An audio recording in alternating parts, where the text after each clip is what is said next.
Hello everyone, welcome to crypto TV. Crypto world से जुड़े latest update के साथ मैं संदीप कसालकर आप सभी का स्वागत करता हूं।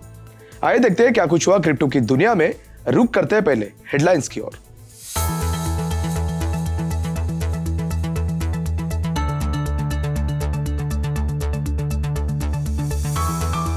वेरिफिएबल कास्ट सर्टिफिकेट इश्यू करने के लिए महाराष्ट्र सरकार कर रही है पॉलीगॉन का इस्तेमाल।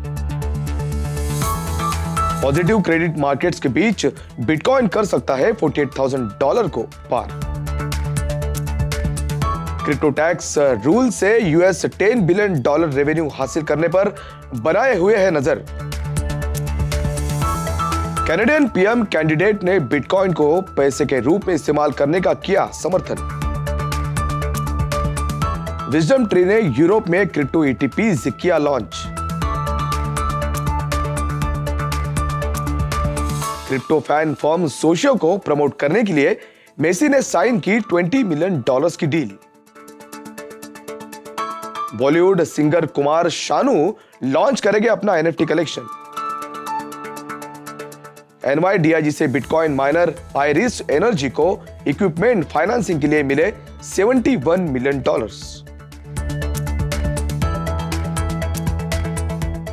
अब देखते हैं खबरें विस्तार से। महाराष्ट्र सरकार ने एक blockchain based application legit dog के साथ पार्टनरशिप में डिजिटल इंडिया कैंपेन के एक भाग के रूप में गढ़चिरौली डिस्ट्रिक्ट के ईटापल्ली विलेज में रहने वाले नागरिकों को पॉलीगॉन ब्लॉकचेन पर 65,000 कास्ट सर्टिफिकेट्स जारी करना शुरू कर दिया है। वेरिफिएबल सर्टिफिकेट्स का एम अंडर प्रिविलेज लोगों के नाम पर गवर्नमेंट द्वारा दिए जाने वाले फायदे को प्रदान करने का झूठा दावा करने वाले जालसाजों की ठगी के प्रयासों को रोकना है। सूत्रों के अनुसार महाराष्ट्र गवर्नमेंट के अलग अलग डिपार्टमेंट्स, जिनमें महा IT, social justice department, school education departments, minorities department, NMMC Mumbai भी शामिल है, जो ट्रेडिशनल सिस्टम्स को ब्लॉकचेन बेस्ड डेटा स्टोरेज में अपग्रेडिंग करने की प्रक्रिया में है। इस तरह से महाराष्ट्र गवर्नमेंट ने पहले डॉक्यूमेंट से जुड़ी जालसाजी को रोकने के उपाय के रूप में टेम्पर प्रूफ डिप्लोमा सर्टिफिकेट्स करने के लिए एक इथेरियम बेस्ड क्रेडेंशियलिंग सिस्टम लागू किया है। बिटकॉइन ने $48,000 लेवल के पास ट्रेड करते हुए साल के अपने हाईएस्ट लेवल को छुआ, क्योंकि स्टेबल क्रेडिट मार्केट्स ने इन्वेस्टर्स को स्टॉक्स और क्रिप्टो करेंसी जैसी रिस्की और असेट्स पर दाव लगाने के लिए प्रेरित किया। ऐसे में चिकागो मर्केंटाइल एक्सचेंज ट्रेडिंग पर 1 मंथ कॉन्ट्रैक्ट के साथ फ्यूचर्स मार्केट में तेजी से इन्वेस्टर्स की सेंटिमेंट रिफ्लेक्ट होती है, जो 6% के एनुअलाइज प्रीमियम पर है, जो मिड दिसंबर के बाद सबसे अधिक है। सीएमई बेस्ड ओपन फ्यूचर्स में लॉक कॉन्ट्रैक्ट टोटल वैल्यू इस साल पहली बार $3 बिलियन से अधिक हो गया। Financial service giants BlackRock and Goldman सैक्स के साथ पिछले 2 हफ्तों में इंस्टीट्यूशनल इन्वेस्टर्स के बीच इंटरेस्ट ने क्रिप्टो मार्केट्स को प्रभावित किया है। इस तरह से पिछले हफ्ते क्रिप्टो मार्केट में $193 मिलियन की वीकली इनफ्लो देखी गई, जिसमें से आधे से अधिक फिगर बिटकॉइन से है। असल में ल्यूना फाउंडेशन गार्ड द्वारा डिसेंट्रलाइज इकोनॉमी को बढ़ावा देने के लिए $3 बिलियन का बिटकॉइन रिजर्व बनाने की योजना की घोषणा के बाद बिटकॉइन को बढ़ावा मिला है। टेरा इकोसिस्टम ने जनवरी से अपने बिटकॉइन ट्रेजरी में 20 मार्च को 4 और खरीद के साथ $1 बिलियन से ज्यादा की बढ़ोतरी की है। बिटकॉइन को हाल ही में पिछले 24 घंटों में 1% की बढ़ोतरी के साथ $47,700 के आसपास ट्रेड करते देखा गया, जबकि इथेरियम ने उसी समय के दौरान 2.5% की उछाल के साथ लगभग $3,400 पर ट्रेड किया। बता दें कि टोकन पहले 6 जनवरी के बाद पहली बार $3,450 से ऊपर देखा गया। 2023 के लिए यूएस प्रेसिडेंट जो बाइडेन द्वारा लीड किए जाने वाले एडमिनिस्ट्रेशन बजट से पता चला है कि सरकार डिजिटल एसेट के लिए टूल्स को मॉडर्नाइज बनाने के जरिए अगले 10 साल में नए रेवेन्यू में $10 बिलियन जमा करने की उम्मीद करती है। व्हाइट हाउस के बजट के साथ साथ ट्रेजरी ने अपनी स्ट्रेटेजिक प्लान जारी की है। वो क्लाइमेट चेंज और डिजिटल एसेट के रिस्क पर ध्यान देने के साथ फाइनेंशियल स्टेबिलिटी के लिए बढ़ते खतरों को एड्रेस करने पर फोकस है।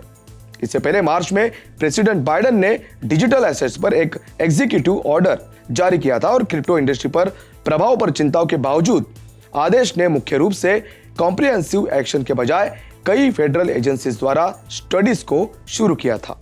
कैनेडियन कंजर्वेटिव पार्टी के प्रधानमंत्री पद के कैंडिडेट पियर पॉलिवेरे कैनेडियंस को देश में लीगल मनी के रूप में बिटकॉइन का इस्तेमाल करने की अनुमति देने के समर्थन में सामने आए हैं। पियर ने क्रिप्टो टोकन और डिसेंट्रलाइज्ड फाइनेंस को अपनाने और उसे इस्तेमाल करने की फ्रीडम की बात कही है। इतना ही नहीं, उन्होंने बिटकॉइन का इस्तेमाल करके एक रेस्टोरेंट में लंच भी खरीदा। इस साल की शुरुआत में लिबरल पार्टी के प्राइम मिनिस्टर जस्टिन ट्रूडेau के लीड वाली कैनेडियन गवर्नमेंट ने ओंटारियो में हुए फ्रीडम कॉन्वो प्रोटेस्ट के जवाब में क्रिप्टो के खिलाफ एक हार्डलाइन अप्रोच अपनाया था। इसके अलावा जनवरी और फरवरी में कैनेडियन ऑफिशियल्स ने प्रदर्शनकारियों के बैंक अकाउंट्स को सील कर दिया था और क्रिप्टो के साथ ट्रकर्स के भी सभी डोनेशंस को ब्लॉक करने का प्रयास किया था। हालांकि जैसे जैसे कैनेडियन पीएम इलेक्शन नजदीक आ रहा है, पॉलिटिक्स की क्रिप्टो को लेकर वकालत केवल कनाडा में माइनॉरिटीज के साथ रिजोनेट हो सकती है। IPSOS के अनुसार 18 वर्ष से ऊपर के लगभग 14% कैनेडियंस पिछले साल अक्टूबर तक एक टाइप की क्रिप्टो करेंसी होल्ड कर रहे थे। New York based asset manage wisdom tree investment ने यूरोपियन मार्केट में crypto exchange traded products ETPs का एक और हिस्सा लॉन्च किया है। एक प्रेस रिलीज के अनुसार सोलाना, कार्डानो और पोल्काडॉट को कवर करने वाले नए ETPs ट्यूसडे को Swiss stock exchange 6 and Borse Xetra में लिस्टेड हुए हैं। ऐसे में पेरिस और एम्स्टर्डम में यूरोनेक्स्ट एक्सचेंज उन्हें महीने के अंत में ऐड कर देंगे। Crypto ETPs mainstream investment vehicle है जो क्रिप्टो के लिए इजी एक्सपोजर प्रदान करते हैं। इस तरह से FTX और CoinShares ने पिछले हफ्ते घोषणा की है कि वे पहला सोलाना ETP लॉन्च करने के लिए काम कर रहे हैं, जो इन्वेस्टर्स को स्टेकिंग रिवॉर्ड का एक हिस्सा देता है। फुटबॉल के दिग्गज लियोनेल मेसी ने एक रिपोर्ट्स के अनुसार digital fan token company Socios.com को प्रमोट करने के लिए 20 मिलियन से ज्यादा के समझौते को साइन किया है। ये डील क्रिप्टो फर्म्स और सॉकर स्टार्स के बीच टाई-अप्स की बढ़ती लहर का एक हिस्सा है। बता दें कि इससे पहले NFL क्वार्टरबैक टॉम ब्रैडी और NBA स्टार लिब्रॉन जेम्स ने भी इसी तरह की डील किए थे। पेरिस सेंट जर्मन और अर्जेंटीना फॉरवर्ड मेसी जो अगस्त में बार्सिलोना से मूव हो गए थे और एक क्रिप्टो करेंसी पेमेंट में भी शामिल थे।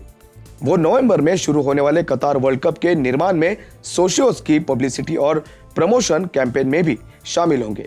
वही रिपोर्ट्स में कहा गया है कि मेसी के लिए एम्बेसडर डील में क्रिप्टो पेमेंट शामिल नहीं है। सोशियोस ने PSG, बार्सिलोना, जुवेंटुस और मैनचेस्टर सिटी जैसे कई टॉप सॉकर क्लब सहित 130 से ज्यादा स्पोर्ट्स ऑर्गेनाइजेशन के लिए टोकन बनाने के साथ डील्स पर साइन किए हैं। ऐसे में फैन टोकन एक प्रकार की क्रिप्टो करेंसी है जो होल्डर्स को अपने क्लब से संबंधित ज्यादातर माइनर डिसीजंस पर वोट करने की अनुमति देता है।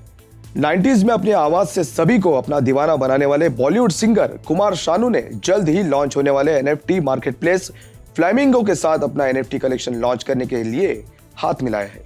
पॉपुलर मेलोडी किंग की NFT सीरीज में उनके अनरिलीज सॉन्ग्स के एक्सक्लूसिव वीडियो और ऑडियो, उनके पहले ऑडिशन के क्लिप, उनके कुछ सबसे पॉपुलर गीतों के बिहाइंड द सीन्स ऑटोग्राफ किए गए डिजिटल मेमोरेबिलिया, उनके घर का एक वॉक थ्रू और बहुत कुछ शामिल होने वाला है। कुमार शानू का NFT कलेक्शन जल्द ही एक्सक्लूसिवली फ्लैमिंगो NFT प्लेटफॉर्म पर अवेलेबल होगा। कुमार शानू के कलेक्शन के सेल से रिसीव्ड इनकम का 5% एक NGO को दान किया जाएगा। Australian bitcoin minor Irish energy rain ने इंस्टीट्यूशनल बिटकॉइन ब्रोकर NYDIG से इक्विपमेंट फाइनेंसिंग में $71 मिलियन प्राप्त किए हैं।